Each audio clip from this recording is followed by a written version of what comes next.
சேவகியே, நீ ஷேன்ஷாவை எங்காவது பார்த்தாயா? அந்த புறத்தின் இன்னொரு பக்கம் சென்றிருக்கிறார் பேகம் சாய்பா, அதாவது மற்ற பேகங்களிடம்.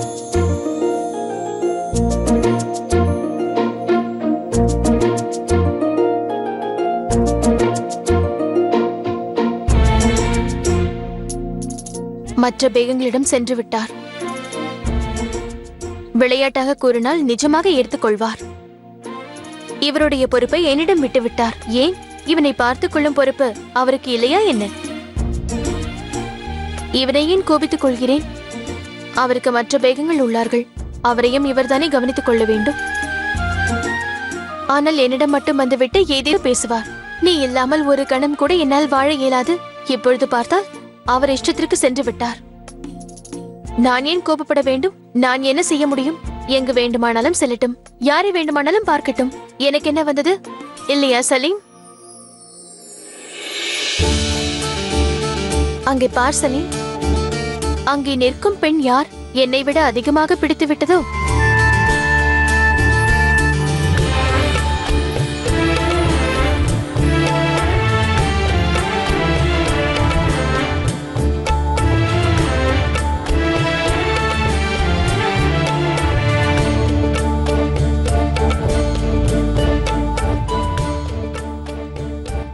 எனக்கு வேலை இருக்கின்றது. ஜோதா பேகம், பாம்பு! பாம்பு எங்கே? எங்கே பாம்பு? உங்கள் மனதில். ஜோதா பேகம், பாம்பு சைத்தானின் ரூபம் என்று நான் கேள்விப்பட்டிருக்கிறேன். இப்போது உங்கள் மனதில் அந்த சைத்தான் குடிகொண்டிருக்கிறான். நீங்கள் இங்கே என்ன செய்கிறீர்கள்? அது சலீம் உறங்கவில்லை, தொல்லை கொடுத்தான். அதான் சிறிது நேரம் வெளியில் அழைத்து வந்தேன். இப்போதெல்லாம் பொய் கூறவும் ஆரம்பித்து விட்டீர்கள். என்னை பின்தொடர்ந்து கொண்டிருந்தீர்கள். நான் எந்த வேகத்தோடு பேசுகிறேன் என்று பார்க்க வந்தீர்கள் என்று கூற வேண்டியதுதானே? நான் எதற்கு உங்களை பின்தொடர வேண்டும்? உங்களுக்கு யாரோடு செல்ல வேண்டுமோ செல்லுங்கள், யாரை பார்க்க வேண்டுமோ பாருங்கள், எனக்கு என்ன? உண்மையில் நான் யாரோடு பேசிக் கொண்டிருந்தேன் என்பதை தெரிந்து கொள்ள விருப்பம் இல்லையா? சரி, இருக்கட்டும். வேறு வேகத்தோடு சென்று பேசுங்கள் என்று நீங்கள் கூறிய ஆலோசனைக்கு நன்றி. ஆமாம், அங்கே யாரோடு பேசிக் கொண்டிருந்தீர்கள்? அனைவரையும் விட மிக முக்கியமானவர். அவர் பெயர் தெரிய வேண்டுமா? பெயரை தெரிந்து கொண்டு நான் என்ன செய்ய போகிறேன்? யாராகவோ இருக்கட்டும். ஆமாம், அவர் யார்? ஜோதா பேகம், என்னால் உங்களை தவிர வேறு யாரை எப்படி யோசிக்க முடியும்? அப்படி ஒருவேளை உங்களுக்கு இணையாக என் இதயத்தில் யாராவது இருக்கிறார்கள் என்றால் அவர்கள் என் தாயார் ராஜமாதா அவர்கள், மகாராணி அவர்கள், ஹமீதா பானு. எதற்கு இப்பொழுது சிரிக்கின்றீர்கள்? எனக்கொன்றும் சந்தேகமில்லை. நான் அப்படியே. சரி, நீங்கள் உங்கள் அறைக்கு செல்லுங்கள். சலீமிற்கு தூக்கம் வருகிறது, நானும் செல்கிறேன். அடேங்கப்பா, உண்மை தெரிந்த பிறகும் கோபமா? உங்களை பற்றி எனக்கு நன்கு தெரியும் ஜோதா பேகம். வேறு யாரிடமாவது சென்றால் பிறகு நீங்கள் என்னை கொன்று விடுவீர்கள். போதும், நிறுத்துங்கள். இனி எப்பொழுதும் இது போன்று பேசாதீர்கள். இப்படியாவது என்னை சீண்டினீர்களே, எனக்கு இது போதும்.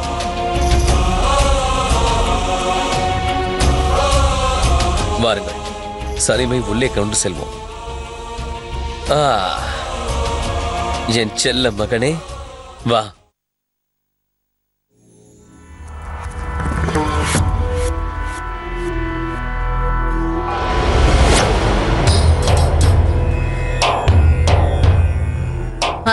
அற்புதம் சோழிகளே, உங்களை உருட்டித்தான் நான் விளையாடுவேன். இப்பொழுது நீங்கள் எனக்கு விளையாட்டு காட்டுகிறீர்களா?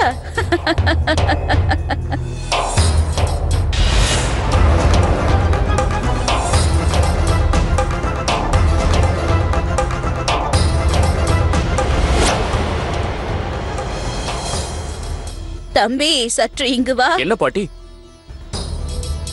இந்த வீடு யாருடையது?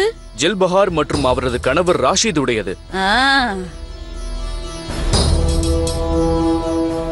மாளிகைக்கு இவ்வளவு அருகில் குடிசையா?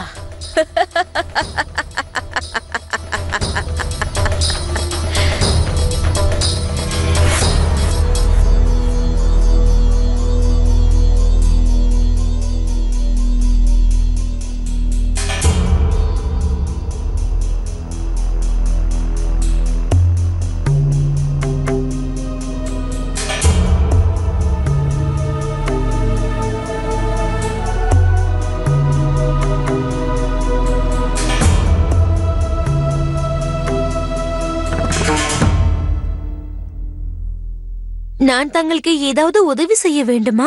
இன்னும் அதிக நாட்கள் நீ இந்த குடிசையில் வாழப்போவதில்லை. என்ன? நான் இங்கிருந்து சென்று விடுவேனா என்ன? நான் ஏதாவது தவறு செய்து விட்டேனா? தவறா இல்லையா என்பது அந்த விதிக்கு மட்டும்தான் தெரியும். நீ அதிக நாட்கள் இங்கு இருக்க மாட்டாய். விரைவிலேயே நீ இங்கிருந்து வேறு இடத்திற்கு செல்வாய். இந்த கர்ப்பத்தில் வளர்ந்து கொண்டிருக்கும் உன் வாரிசு, இந்த வாரிசுதான் உன்னை அங்கே அழைத்து செல்ல போகிறது. அந்த இடத்திற்கு செல்வாய் என்று நீ நினைத்து கூட பார்த்திருக்க மாட்டாய். ஆனால் அதற்கு கடினமான பரீட்சையை நீ எதிர்கொள்ள வேண்டும். இந்த மாளிகையை, சாம்ராஜ்யத்தை ஒரு பெண்ணானவள் மாற்றப் போகிறாள். அந்த பெண்ணினால் முகலாய சாம்ராஜ்யத்தின் சரித்திரமே மாறப்போகிறது. அந்த பெண் வேறு யாரும் இல்லை, உன் வயிற்றில் இருக்கும் வாரிசுதான் அது. குடிசையிலிருந்து உன்னை மாளிகைக்கு அழைத்து செல்ல போகிறது.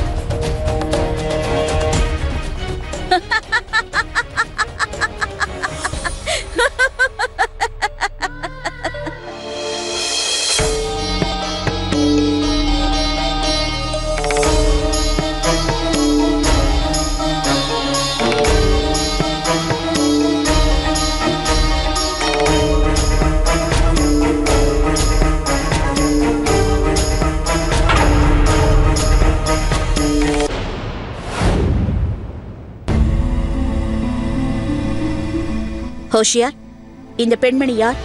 இப்போதே கேட்டு கூறுகிறேன். இங்கு வா. வணக்கம். அந்த வயதான பெண்மணி யார்? இங்கே என்ன செய்து கொண்டிருக்கிறார்? இவர் ஆமேரின் சகுனிபாய் ஜோதா பேகத்தை சந்திக்க வந்துள்ளார். அப்படியா? இவர்தான் சகுனிபாயா? அனைவரும் பார்த்து பயப்படும் சகுனிபாய் இவள்தானா?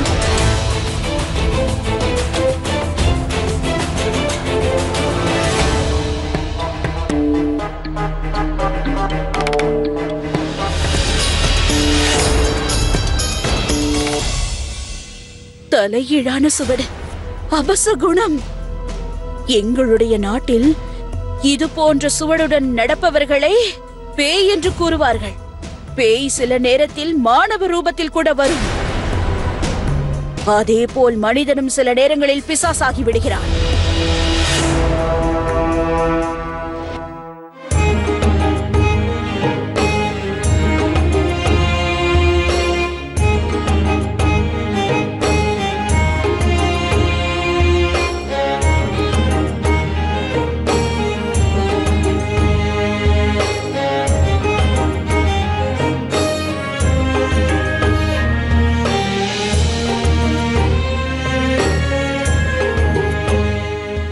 வணக்கம் பேகம் சாய்பா, சகுனிபாய் வந்துள்ளார். சகுனிபாயா? இங்கு? நான் வருகிறேன். நான் இப்பொழுது வந்து விடுகிறேன்.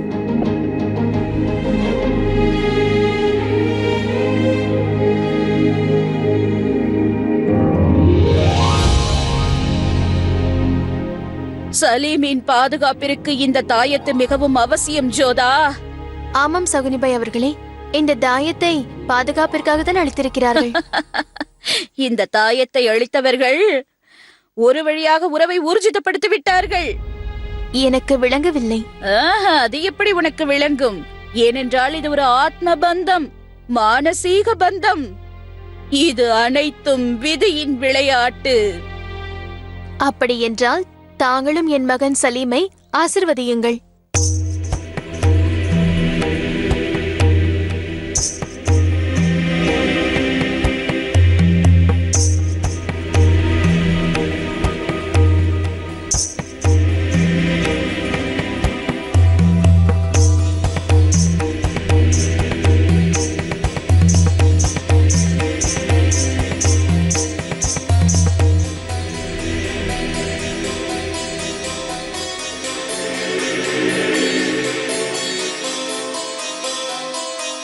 சரி, உங்கள் சோழிகள் என்ன கூறுகின்றது சகுனிபாய்? இந்த பாலகனானவன் தனது இதயத்தினால் மற்றவர்களின் இதயத்தை வெல்வான். அது மட்டுமல்ல ஜோதா பேகம், இந்த மாளிகையில் பூகம்பமே வெடிக்கும். உனது மகன் எதை பேசினாலும் எதை செய்தாலும் மனம் சொல்லும்படிதான் செய்வான். அதோடு அவன் காதல் வண்ணம் ரத்தம் போன்ற சிவப்பாக இருக்கும். இவன் காதல் காவியம் ரத்தத்தினால் எழுதப்பட போகிறது. இவனது காதல் யுத்தத்திற்கு வழிவகுக்கும். இவனது காதல் உறவுகளில் பிற்காலத்தில் பெரும் பிரிவை ஏற்படுத்த போகிறது. எதை போன்ற பிளவுகள்? உன்னுடைய பிளவுதான் ஜோதா. உனக்குதான் பிரச்சனை. ஒவ்வொரு இடத்திலும் ஒவ்வொரு சமயத்திலும் ஒரு புறம் உனது நேர்மை, ஒரு புறம் உனது காதல் சோதிக்கப்படும். உன் காதல் யுத்தத்தால் தான் தொடங்கியது. ஆனால் இவனது காதல் யுத்தத்தையே சிருஷ்டிக்கும். உனது மகன் மிகப்பெரிய ஷெஹன்ஷா ஆவான். ஆனால் அதற்கு சில பரிகாரங்களை செய்ய வேண்டும். இவன் மனம் உடைந்துவிடும். இவனது வாழ்க்கையில் இரு ஸ்திரீகள் இருப்பார்கள். ஒருத்தி மனதை உடைத்தால் ஒருத்தி அதை சேர்ப்பாள். புது அத்தியாயம் தொடங்க போகிறது ஜோதா.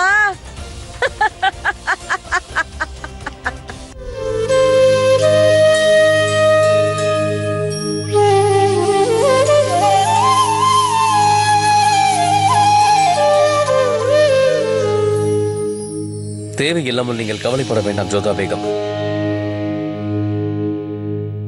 நீங்கள் எப்படி நிம்மதியாக இருக்கிறீர்கள் என்று எனக்கு விளங்கவில்லை.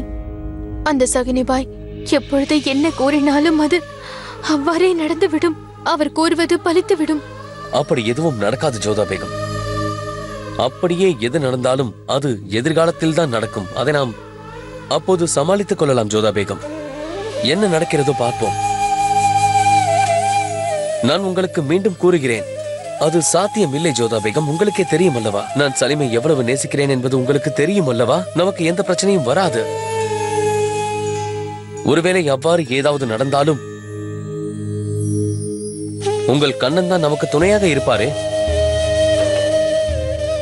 எனக்கு சரியான வழியை காண்பிப்பதற்கு துணையாக இருப்பார்.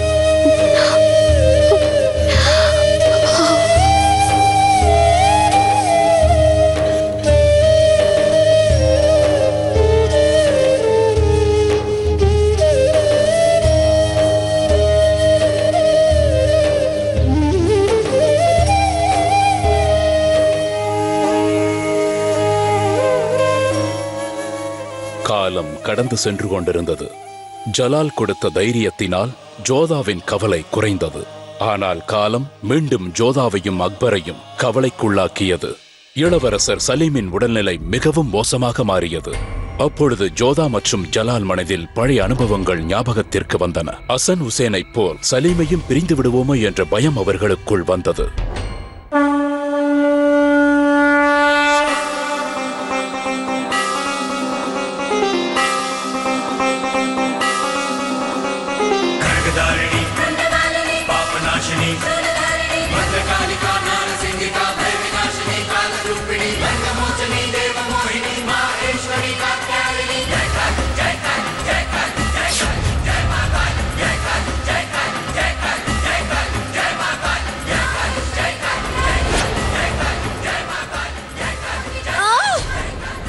ஜில்பஹார், என்னவாயிற்று? உனக்கு ஒன்றுமாக இல்லையே. எனக்கு பிரசவ வலி வந்து விட்டது. இந்த முறை வேண்டாம் கண்ணா, எந்த பரீட்சையும் வேண்டாம். இப்படி எங்களை சோதிக்காதே. என் சலீமிற்கு ஏதாவது நடந்தால் நான் இறந்து விடுவேன்.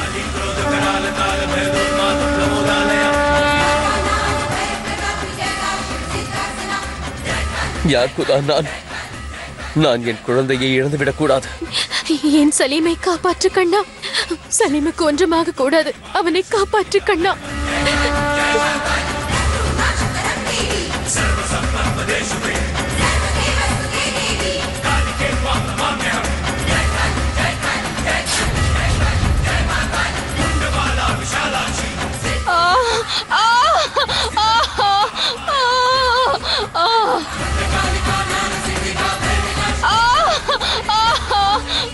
நான் உன்னிடம் கூறிய விஷயங்கள் இப்பொழுது நடக்க ஆரம்பித்து விட்டது.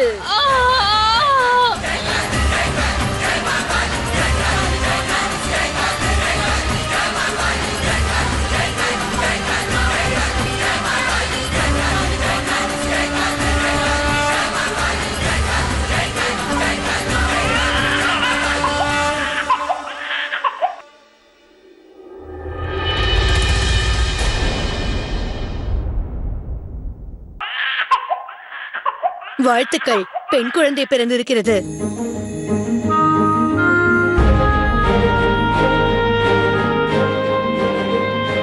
சரித்திரத்தில் இன்னொரு அத்தியாயம் ஆரம்பமாகிவிட்டது. அனார்கலி என்ற பெயர் பெற்ற அந்த பெண் இந்த உலகத்தில் பிறந்து விட்டாள். காலம் எவ்வாறு திரும்புகிறது என்பதை சிலருடைய வருகையை வைத்து தெரிந்து கொள்ளலாம். அனார்கலியின் வருகையால் சலீமுடைய இதயம் மீண்டும் துடிக்க ஆரம்பித்தது. மரணம் வரை சென்ற சலீம் மீண்டும் அனார்கலிக்காக பிறந்தான்.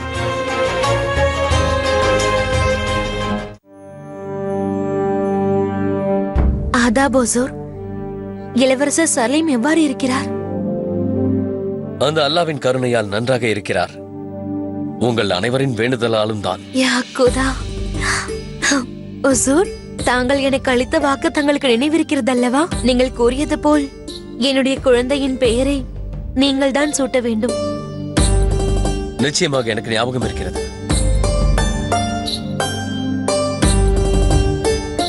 இந்த குழந்தைக்கு நான் சூட்டும் பெயர் நாதிரா. சுபான் அல்லாஹ். சுபான் அல்லா.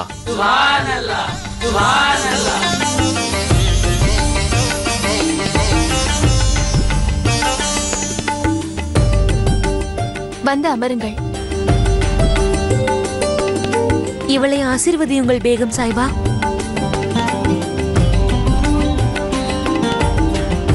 அந்த கடவுள் உன் மகள் மீது எப்பொழுதும் அன்பு மழை பொழியட்டும். அனார்கலி பிறந்ததன் மூலம் ஒரு புது பந்தம் உருவெடுத்து விட்டது என்றால் அது மிகையாகாது. வாழ்க்கை முழுவதும் தொடரும் இந்த உறவு மேலும் எவ்வளவு வளரும் என்பது இப்பொழுது யாருக்கும் தெரியாது. எந்த பெண்ணிற்கு அக்பர் பெயர் சூட்டினாரோ அந்த பெண்ணே அக்பருக்கு வருங்காலத்தில் பெரிய சவாலாக மாறப்போகிறது. இந்த பெண்ணின் பெயர்தான் வருங்காலத்தில் அனார்கலி. காலம் எவ்வளவு வேகமாக போகின்றது ஷேன்ஷா.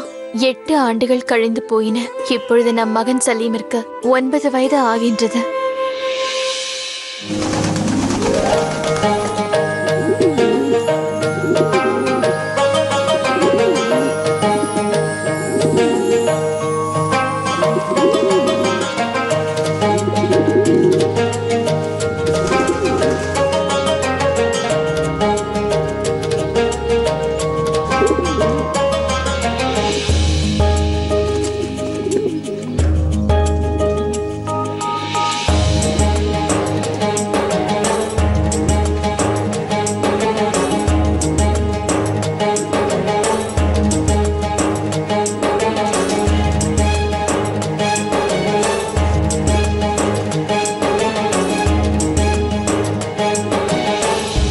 சகுனிபாய் மிகவும் சரியாக கூறினார்கள் ஜோதா பேகம். நம் மகன் சலீம் மனம் கூறுவதை தான் கேட்கிறான். நீங்கள் சிறு வயதில் இருந்ததை போல.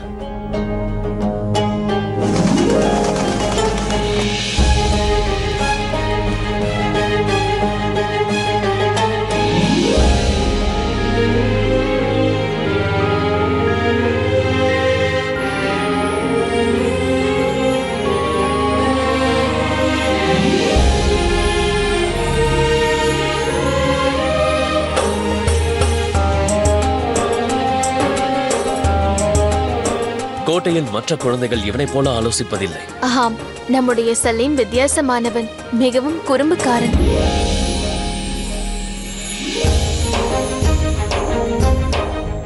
முராத், உன்னுடைய குறி தவறவே தவறாது. பானத்தை விடு.